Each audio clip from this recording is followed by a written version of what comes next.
सुप्रियो हमारे साथ है। बाबुल, आज प्रधानमंत्री ने बीजेपी पार्लियामेंट्री पार्टी में काफी कुछ विपक्ष पर निशाना साधा। निशाना साधने की क्या है, उन्होंने कुछ फैक्ट सामने लाया। 1971 में वांसु कमेटी की रिपोर्ट उनको किस तरीके से जो दरकिनार कर दिया गया, बंद करके रख दिया। 71 में इंदिरा गांधी जी के सरकार में जो YV चौहान जी जो थे, गोडबोले जी बोल के एक ब्यूरोक्रेट थे, उन्होंने किताब लिखी है, उसमें उन्होंने कही है कि कैसे डिमोनेटाइजेशन के लिए सवाल की गई थी। उस वक्त 100 रुपया के नोट्स को भी डिमोनेटाइजेशन के अंदर लाने की बात की गई थी। इंदिरा गांधी जी ने उनको एक ही शब्द में कहा कि आप YV चौहान जी को, जो फाइनेंस मिनिस्टर थे, उनको जाके पूछिए कि देश में दोबारा वोट नहीं करानी है क्या।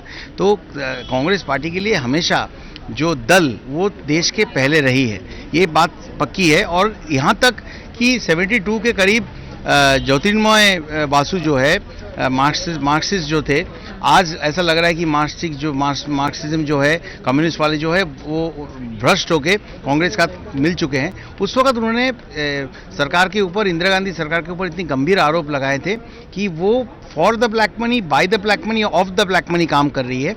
और मनमोहन सिंह साहब ने भी 91 में ये बात कही थी कि जितने संख्या में लोग टैक्स इवेट कर रहे हैं, बड़े बड़े धंधा चला रहे हैं लेकिन टैक्स नहीं दे रहे, अगर इनको सिस्टम के अंदर नहीं लाया जाएगा तो सरकार जो है इंफ्रास्ट्रक्चर से लेकर बाकी चीज़ों में बिल्कुल काम नहीं कर पाएगी। लेकिन ये सब करने के बावजूद भी जो है कांग्रेस सरकार ने इतने सालों में कुछ नहीं किया।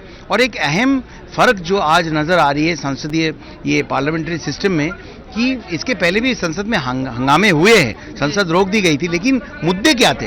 कोल scam, 2G scam, Agusta Westland, Commonwealth Games, ये बड़े बड़े घोटाले के जिसमें सरकार जुड़ी हुई थी, सरकार के मंत्रियां एकदम जुड़े हुए थे। आज वो सब जेल में भी है, बेल में भी है, लेकिन उनके खिलाफ ऑपोजिशन ने आवाज़ उठाई थी। आज सरकार जो है वो भ्रष्टाचार के खिलाफ इतनी बड़ी लड़ाई, जंग लड़ रही है, और ऑपोजिशन इतने शेमलेस हो गए हैं कि वो मंच पे खड़े होके उसके मतलब जो ब्लैक मार्केटियर्स है उनके पक्ष में बात कर रही है। क्या धन्यवाद। तो जाहिर तौर पर केंद्रीय मंत्री का कहना है कि प्रधानमंत्री ने कहीं ना कहीं एक गंभीर आरोप लगाया कि कांग्रेस ये डिमोनेटाइजेशन का विरोध अभी से नहीं बल्कि काफी सालों पहले से ही कर रही है, जब पूर्व प्रधानमंत्री इंदिरा गांधी सत्ता पे काबिज थी। इस समय दिल्ली से कैमरामैन रमेश राय के साथ अनामिका रत्ना।